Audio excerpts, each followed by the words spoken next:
২০০০ সালে বিএনপি থেকে আমাকে অন্যায্যভাবে আমাকে বের করে দেওয়া হয়েছে। আমি কিন্তু রাজনীতিতে হাল ছাড়িনি। যে ১২ দলীয় জোটের অনেকেই মনঃক্ষুণ্ণ, অভিমান করেছেন, হতাশ হয়েছেন।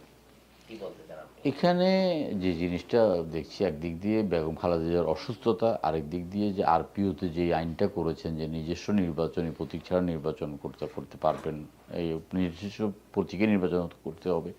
এই ক্ষেত্রে বিএনপিকে আসলে মানে একটু চিন্তায় ফেলে দিয়েছেন আরকি। নমিনেশন দিলেই তো হবে না, জিতে আসার মতো।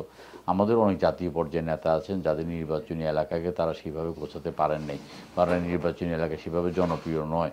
রাজনীতিতে তাদের একটা ভালো অবস্থান আছে, ঢাকাতে প্রচার প্রপাগান্ডায় তারা খুব ভালো অবস্থানে আছেন এবং জাতীয় ভিত্তিতে তাদের কথাবার্তারও আপনার গুরুত্ব আছেন।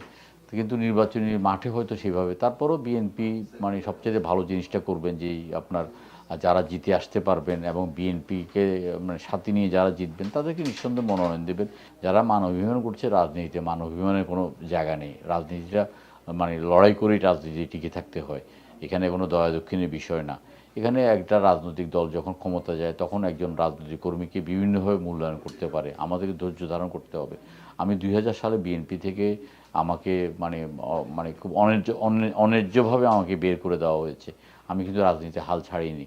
আমি যে ধানের শীষের জন্য বিএনপি থেকে ২০০০ সালে আমাকে বের করে দেওয়া হয়েছে, সেই ১৮ বছর লড়াই করে আমি সেই ধানের শীষ নিয়ে কিন্তু আমি আমার নির্বাচনী এলাকায় গিয়েছি। রাজনীতি কিন্তু আমি টিকেছিলাম। আমার সমসাময়িক অনেকেই কিন্তু রাজনীতি টিকতে পারে নাই, রাজনীতি করতে পারে নাই। রাজনীতি হলো একটা চরম ধৈর্যের খেলা এবং চরমভাবে ধৈর্য ধরে রাজনীতিতে মূল স্রোতে টিকে থাকাটাই হলো যে মেইন প্রয়োজন। এবং ১২ দলীয় জোটের সাথে আমার অনেক মধুর স্মৃতি আছে। ১২ দলীয় জোটকে সামনে থেকে নেতৃত্ব দিয়েছি। ১২ দলের জন্য শুভকামনা এবং অন্যান্য রাজনৈতিক দল যারা আমরা যুগপৎ আন্দোলন করেছি, একটা উত্তাল সময়ে আমাদের তখন জীবন মৃত্যু, আমাদের পায়ের ভিত্ত এটা মনে করে আমরা রাজপথে ছিলাম আপনার এই ২০২৩ সালের পুরোটাই ২৪ সালের জানুয়ারি মাস পর্যন্ত।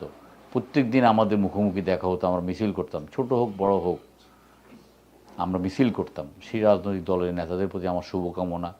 তাদেরকে যে বিএনপি সংসদ সদস্য হিসেবে মূল্যায়ন করতে না পারলে উচ্চকক্ষে মূল্যায়ন করবে। তাদেরকে অনেকে মন্ত্রিসভায় স্থান দেবে। তাদেরকে অনেকে অ্যাম্বাসেডর করবেন। তাদেরকে অনেকে বিভিন্নভাবে রাজনীতি করার সুযোগ দেবেন। তারা যেন জনগণের উপকার করতে পারে।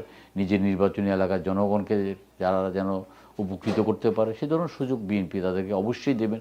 এটা আমি মন থেকে বিশ্বাস করি।